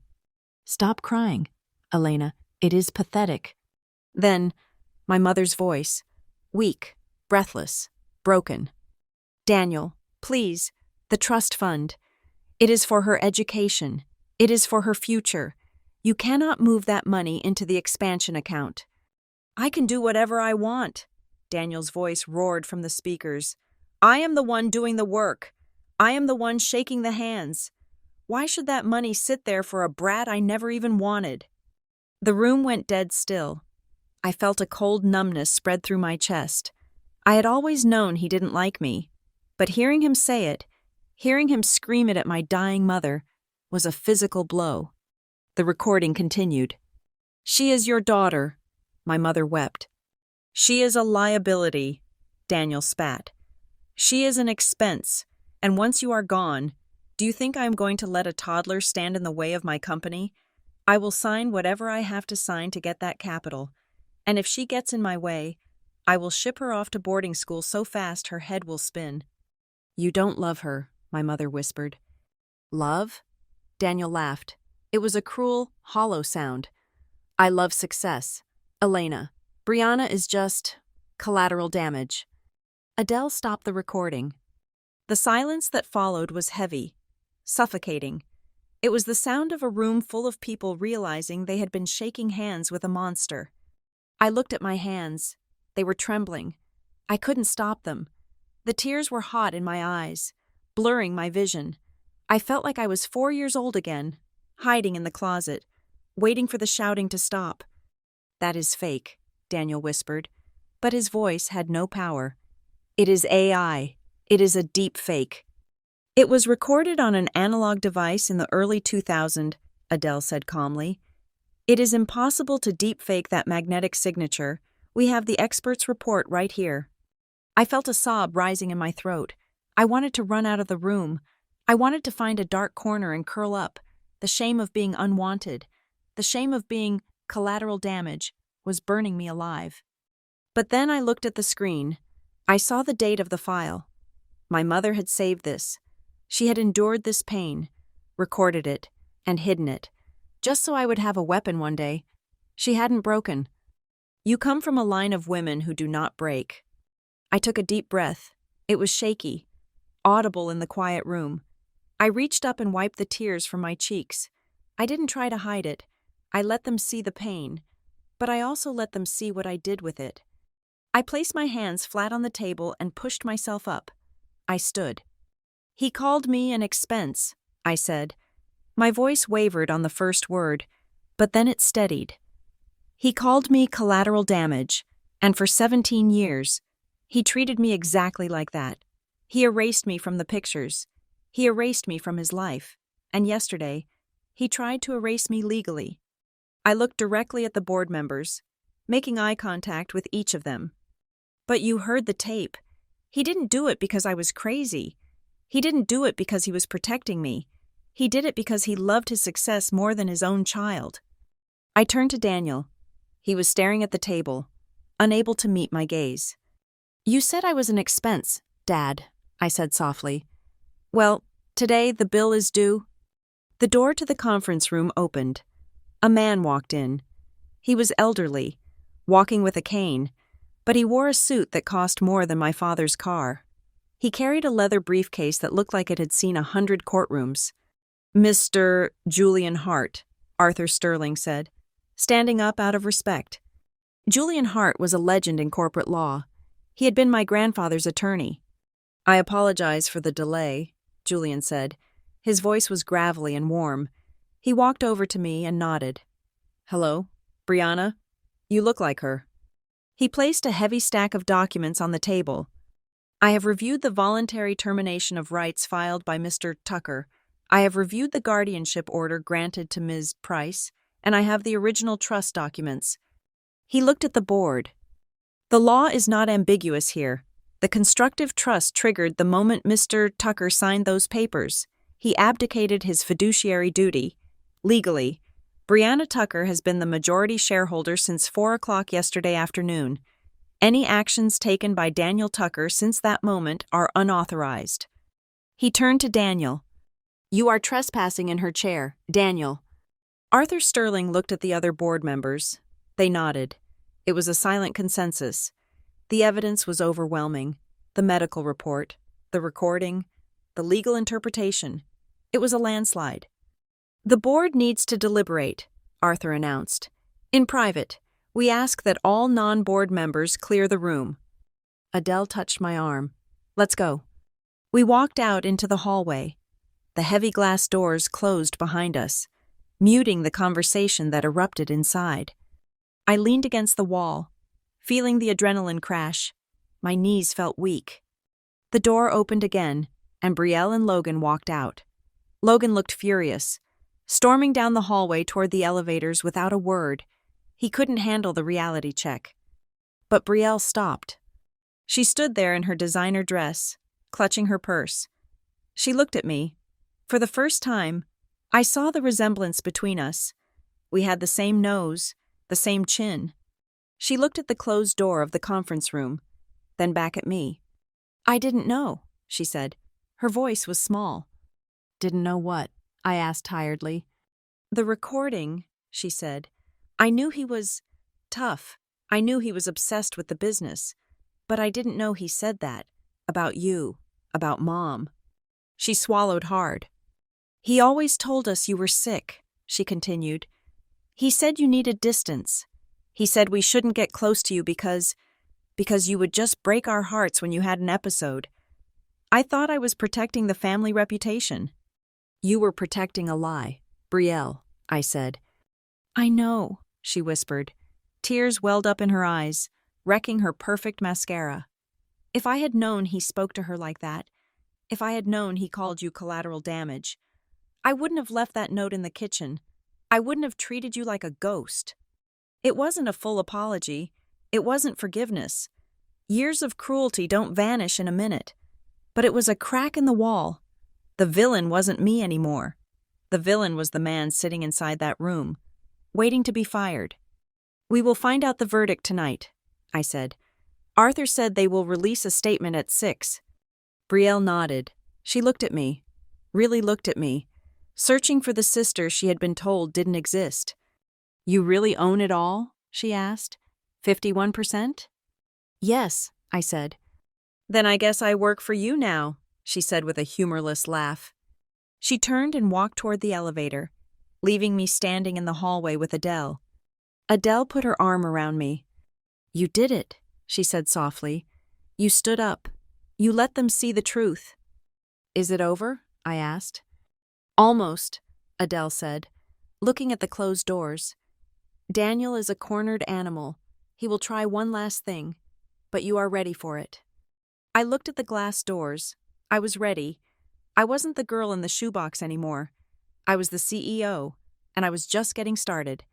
The waiting period while the board deliberated was supposed to be a time of silence, but my father had one final maneuver left in his playbook. He didn't scream this time. He didn't shout for security or threaten lawsuits. Instead, 10 minutes after we had stepped into the hallway, he emerged from the conference room. He looked older than he had an hour ago. The manic energy was gone, replaced by a hollow, desperate gravity. He walked straight past Logan and Brielle without even glancing at them. He stopped in front of me.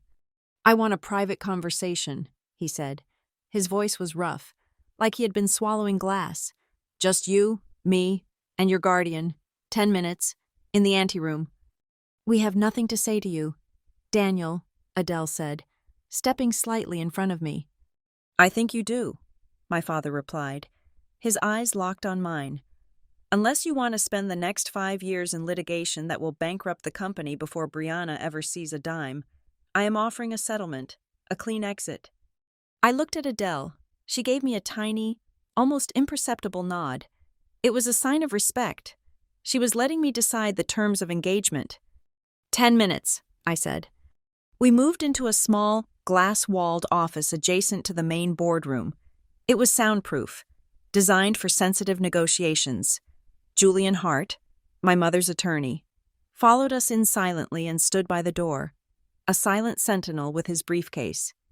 My father closed the blinds. He didn't sit down. He paced the length of the small room twice, then turned to face me.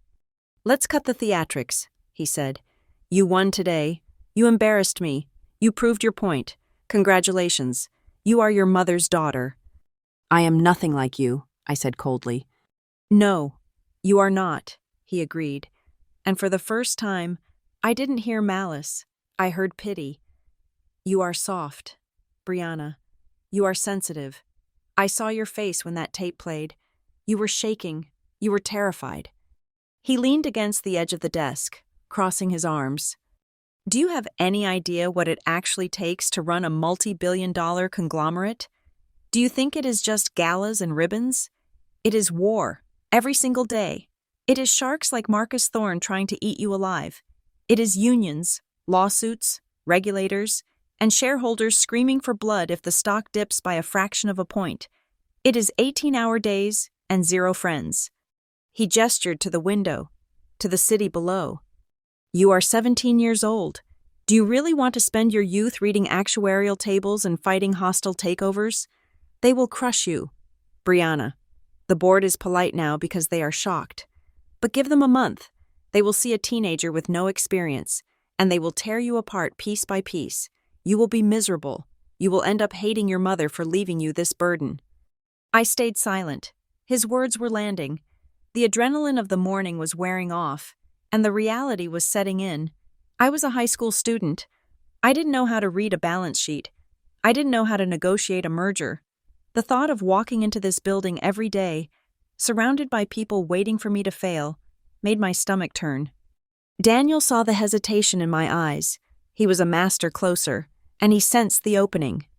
Here is my offer, he said, his voice dropping to a conspiratorial whisper. You sign a waiver. You relinquish the shares back to the trust. Citing personal reasons, you walk away. He paused for effect. And in exchange, I will wire $100 million into an irrevocable account in your name by the end of the business day. I blinked. 100 million? Tax-free, he said. You can go anywhere. Paris, Tokyo. You can buy a villa in Tuscany and paint for the rest of your life. You never have to see me again. You never have to see Brielle or Logan. You can be free, Brianna, completely, utterly free. No responsibility, no pressure, just a life of pure ease. $100 million. It was a number so large it felt abstract. It was enough to disappear. It was enough to never feel small or poor or dependent again. I could leave Portland. I could leave the memories of this cold house. I could just exist. And you? I asked. What do you get? I get to keep my life's work, he said.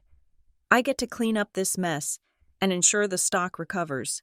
I get to do what I was born to do, so you don't have to do something you are terrified of. He took a step closer, his voice turning gentle, almost fatherly. It was the tone I had craved for 17 years. I am trying to save you. Brianna, take the money. Go be a teenager. Don't let a ghost dictate your life. I looked at Adele. She was standing by the window, watching me. Her face was unreadable. She wasn't interfering. She wasn't telling me to fight. She was forcing me to be the one to choose. The room felt incredibly small. The offer was seductive. It was the easy way out. I could walk out of here, rich and free, and leave the toxic wreckage of the Tucker family behind. Why should I fight for a company I didn't build?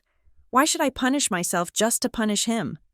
I started, my voice trembling. I don't know if I can run this place. Of course you can't, Daniel said quickly. And nobody expects you to. Be smart. Brianna, take the win. You beat me. You got the money. Isn't that enough? I looked down at the floor. My heart was pounding. It would be so easy to say yes. Then, from the corner of the room, came the sound of a briefcase latch clicking open.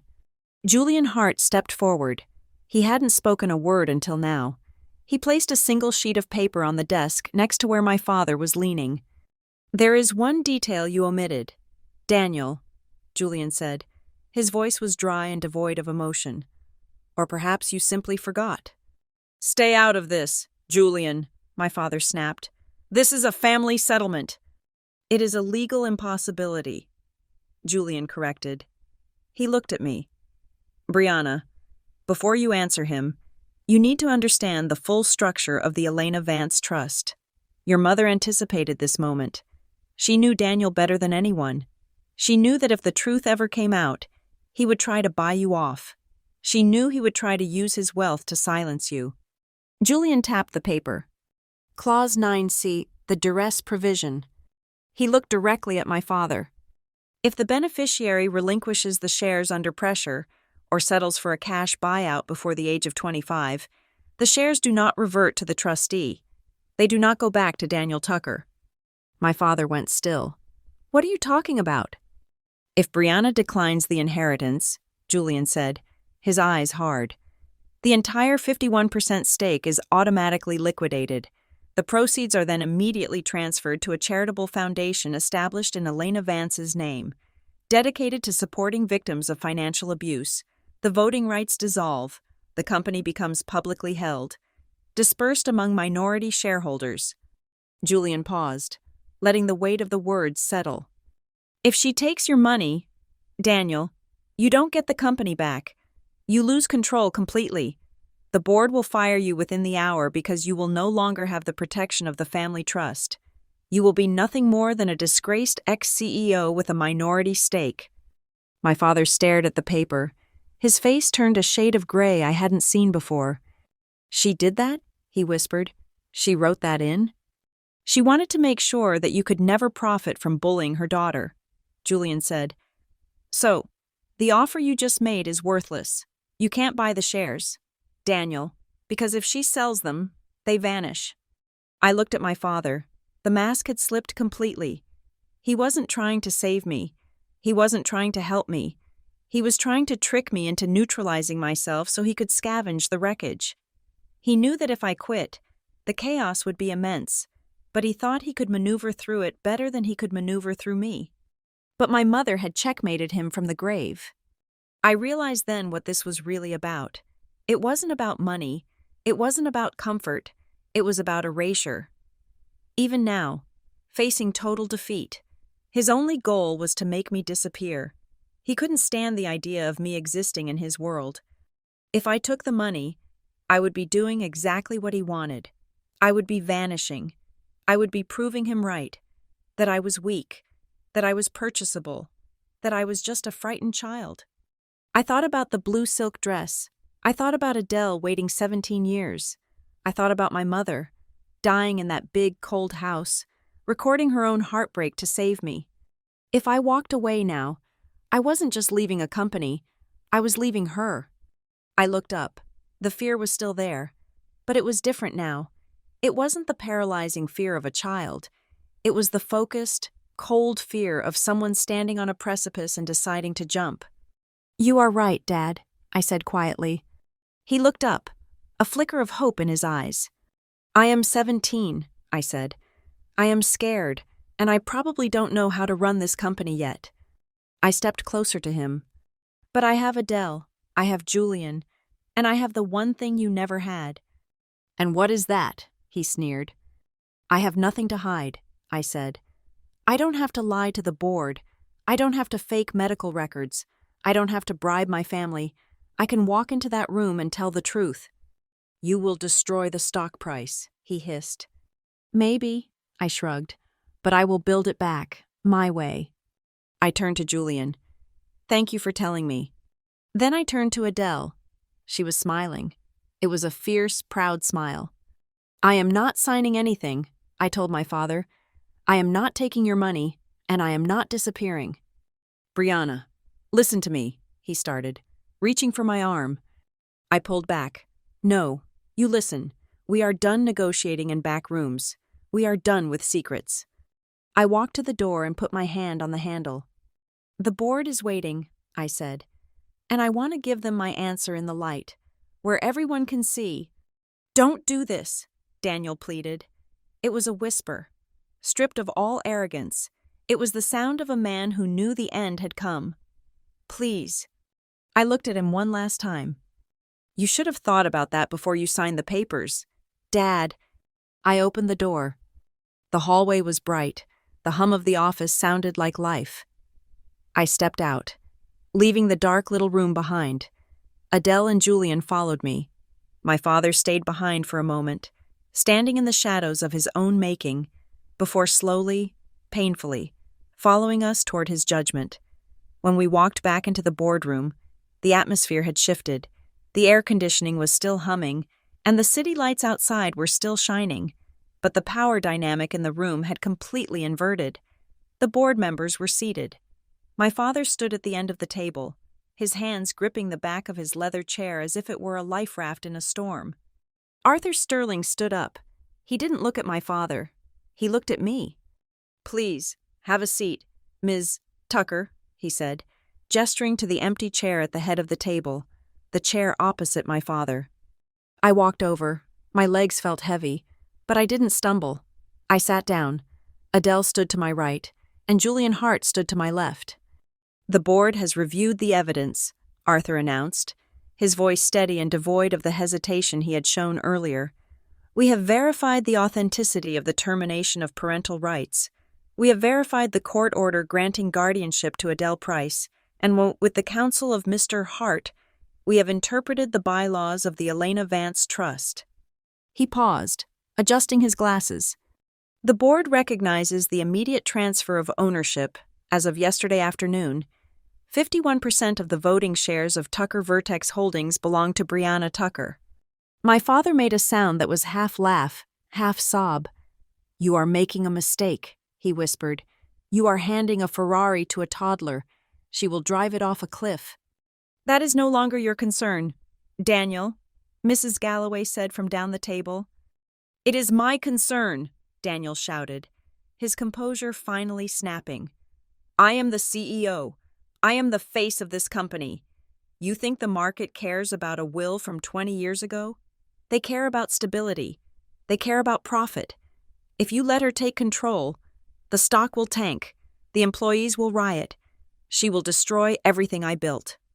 He pointed a shaking finger at me. "She is doing this out of spite. She doesn't care about the company.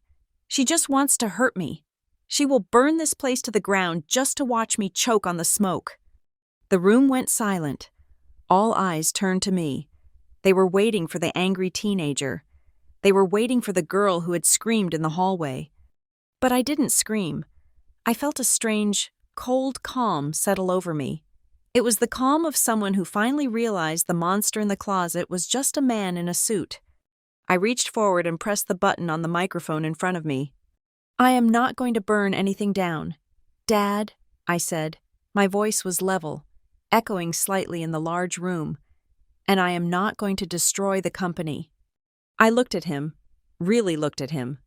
"You keep talking about what you built," I continued, "but you didn't build it. You stole it. You stole the capital from my grandfather. You stole the credit from my mother. And you stole a father from me. I am not here to destroy the company. I am just taking back the things you never had the right to keep." "You are ungrateful," he spat. "I should have left you in that house to rot." "You tried," I said, "but I got out." I turned to Arthur Sterling. "I do not want to press criminal charges against my father today," I said. My father blinked, looking surprised. "However," I continued, "I will be authorizing a full independent forensic audit of the company finances for the last 17 years. If the auditors find evidence of embezzlement, fraud, or misuse of funds, I will turn those findings over to the district attorney. I will let the law decide what happens to Daniel Tucker." It was a death sentence, and he knew it. He knew what was in those books. He knew about the offshore accounts. I wasn't sending him to jail. I was just turning on the lights and letting the inevitable happen. "I moved to remove Daniel Tucker as CEO, effective immediately," Arthur Sterling said, "and to strip him of all executive powers and access privileges." "Seconded," Mrs. Galloway said. "All in favor?" Arthur asked. Every hand in the room went up, even the members who had been my father's golf buddies, even the ones who owed him favors. In the end, they were loyal to the winning side, and the winning side was the one with 51% of the votes. "The motion carries," Arthur said. "Daniel, please hand over your security badge and your company phone." My father stood there, frozen. He looked at the hands raised against him. He looked at the empty chair where he used to sit. He looked at me. For a second, I thought he might lunge at me, but he didn't. The fight had drained out of him. He looked deflated, like a balloon that had lost its air. Slowly, with trembling hands, He reached into his pocket. He pulled out his phone. He unclipped his badge. He placed them on the mahogany table. The plastic clattered loudly in the silence. "You will regret this," he whispered to me. "You will be lonely at the top, Brianna." "I have been lonely my whole life, Dad," I replied. "At least now the view is better." 2 security guards stepped forward. They didn't grab him. They didn't need to. They simply stood on either side of him, a silent wall of enforcement. Melanie stood up abruptly, her chair scraping against the floor. Panic was etched all over her face. She realized the credit cards were about to stop working. She realized the social invitations were about to dry up. "Come on, kids," she said, her voice shrill. "We are leaving." She grabbed Logan's arm. Logan stood up. He looked at me with pure hatred. His jaw clenched tight. He didn't say a word. He just turned and stormed out, unable to face the sister who had bested him. But Brielle didn't move. She sat there for a moment, looking at her father's slumped shoulders. Then she stood up slowly. She walked over to where I was sitting. The room watched, tense. Brielle looked down at me.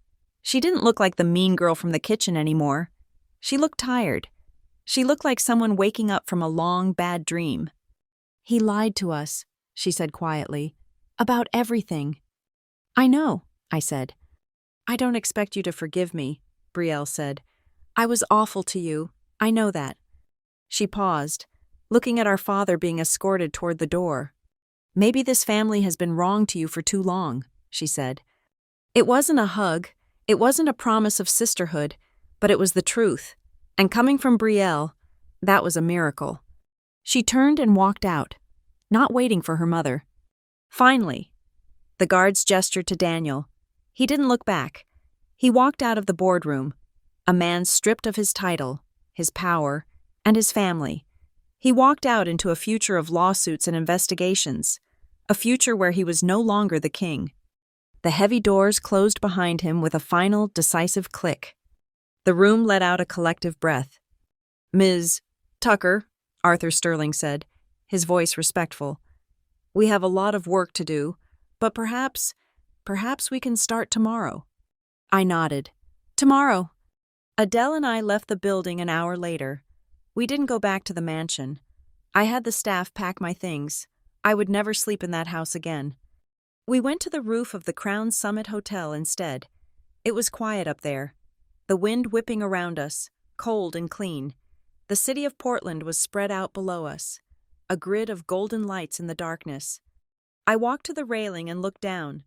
I could see the tiny cars moving on the highway. I could see the river, black and glossy. I reached into my pocket and pulled out the silver rattle from the shoebox. I rubbed my thumb over the tarnished metal. It was over. The secret was out. The war was won. Adele stepped up beside me. She handed me a glass of sparkling water. "You did good, kid," she said. "I feel tired," I admitted. "I feel like I have run a marathon." "You have," Adele said. "You have been running for 17 years. She looked at me, her dark eyes searching my face. "Do you regret it?" she asked. "Do you regret taking the company? Do you regret what happened to him?" I thought about the question. I thought about the look on my father's face when he realized he had lost. I thought about the years of silence, the empty birthdays, the feeling of being invisible in my own home. And then I thought about the blue dress. I thought about the recording. I thought about the woman who had built an empire and loved me enough to protect it from the grave. "No," I said. "I don't regret what happened to him. He chose his path." I looked out at the city lights, feeling the wind tangle my hair. "I regret that I spent so much time trying to be the person he wanted," I said softly. "I regret that I tried to shrink myself to fit into his world. I regret that I let him make me feel small." I squeezed the silver rattle tight in my hand. "But I am done with regret. Adele, from now on, I am going to live as the person my mother believed I was. I am going to live as Brianna Vance Tucker, and I am going to make sure no one in this city ever forgets her name." The wind gusted, cold and strong, but I didn't shiver. I stood tall, watching the lights, ready for the morning. Thank you so much for listening to Brianna's story. It has been an intense journey, and I really hope you enjoyed following her fight for justice. I would love to know where you are tuning in from, so please drop a comment below and tell me which country or city you are listening in. And if you enjoyed this drama, please make sure to subscribe to the channel Lila Revenge Stories. Hit that like button and smash the hype button so more people can hear these stories. See you in the next one.